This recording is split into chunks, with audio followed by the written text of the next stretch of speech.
He is seen as a pariah by some in his role as president of the West Indies Cricket Board, but since his election to the office just over 2 years ago, there has been a financial turnaround, the likes of which has not been seen by the board in decades.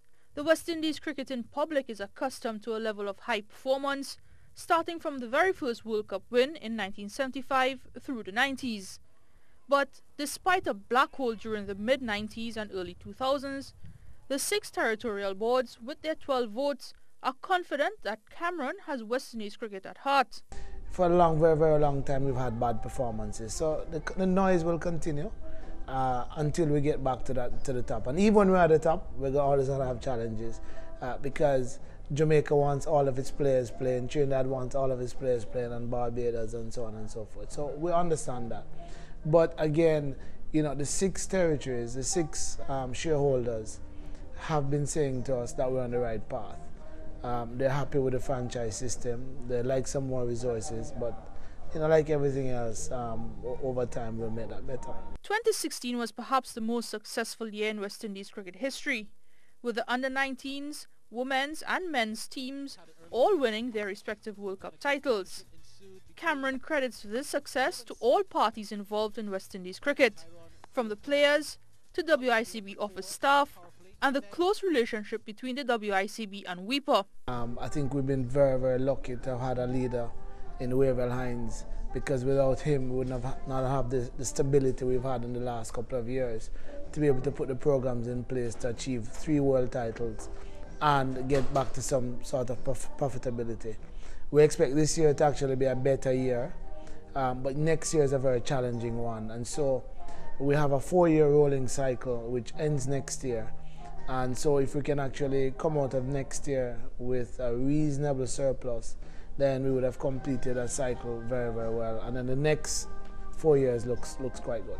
The WICB president is pleased with the caliber of cricket currently being played in the regional Super 50 tournament, saying the increased number of matches has allowed the players to hone their talents. The West Indies Cricket Board is standing by its core principles of respect, discipline, integrity and accountability in developing and growing the regional game. We have certain core principles at the West Indies Cricket Board that we want to live, and if we can live those, then I think the finances will take care of itself and the performances will take care of itself. And so where I'd like to go is finances is not the focus.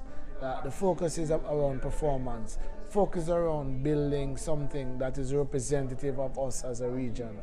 And if we do that, then I think the finances will take care of itself. And that's what the conversation we're trying to have with our players.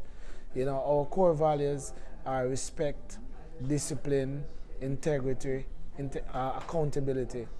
Those principles, and you'd have seen in the past that we've made certain stances on that. And that's what we want to do. We want to build a very, very strong brand that represents us all as a people. Cameron is concerned that the women's game in the region isn't where it should be, particularly in Jamaica and the Leeward Islands, where there seems to be a stagnation in the emergence of talent.